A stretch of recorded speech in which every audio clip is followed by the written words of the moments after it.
Alright, so today I'm gonna be explaining this important paper. Although this paper is not directly related to graph representation learning, but it is related to the next part.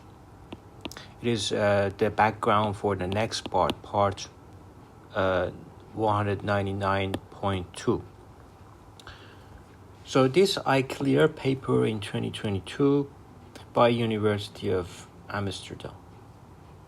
Conventional neural architectures for sequential data present important limitations. Recurrent neural networks suffer from exploding and vanishing gradients, small effective memory horizons, and must be trained sequentially. Convolutional neural network cannot handle sequences of unknown size, and their memory horizon must be defined a priori.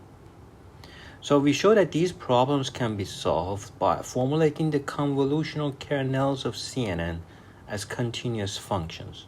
The resulting continuous kernel convolution handles arbitrarily long sequences in a parallel manner within a single operation and without relying on any form of recurrence. We show that continuous kernel convolution networks obtain state-of-the-art results in multiple datasets, for example, permuted MNIST, and thanks to their continuous nature, are able to handle non-uniformly sampled datasets and irregularly sampled data natively. CKCNNs match or perform better than neural ODEs designed for these purposes in a faster.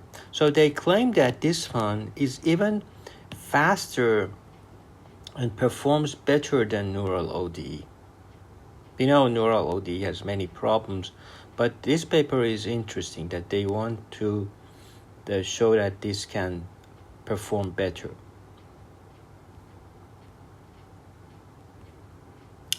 You see the continuous kernel convolution. We use a convolution kernel as a vector-valued continuous variable, parameterized by a small neural network MLP with parameter psi, and it receives a time step. It's very interesting that it receives a time step. And output, of course, time LSTM as similar, and there are many XT LSTM. There are so many versions of this idea. MLP receives a time step and outputs the value of convolutional kernel at that position. We sample convolutional kernels by passing a set of relative positions to MLP. So we are sampling these deltas, delta of tau,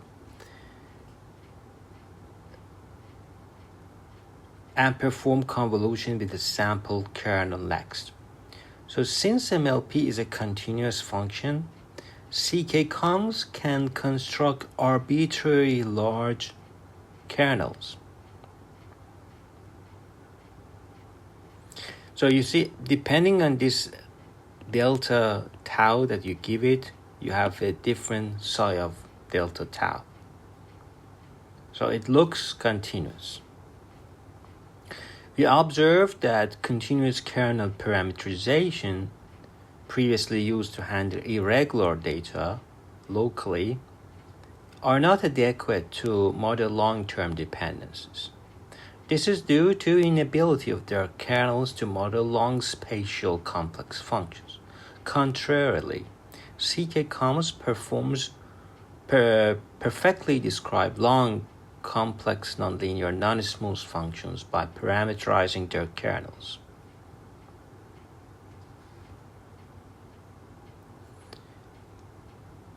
So what are centered and causal convolutions? This is the convolution, and in practice the input signal X is gathered via some sampling procedure. So the convolution is effectively performed between sampled input signal, described as a sequence of finite length, and a convolutional kernel described the same way. And the convolution kernel is commonly centered around the point of calculation t. For sequence modeling, this can be undesirable as future input values are considered during the operation. This is solved by providing causal formulation to the convolution. And most convolution kernels are parameterized as a finite sequence.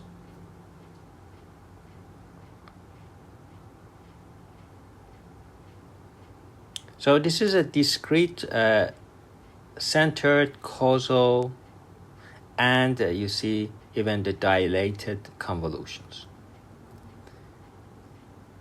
And this is functional family of recurrent units, discrete convolutions, and CKCONVs.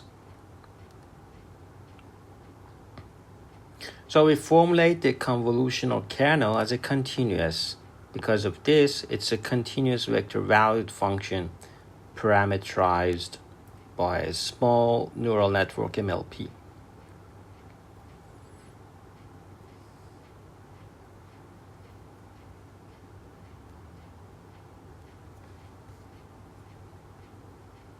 So they are able to handle irregularly sampled and partial observed data.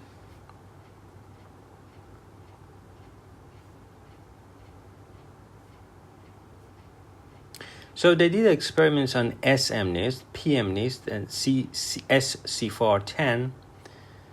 So they compared models like LSTM and GRU.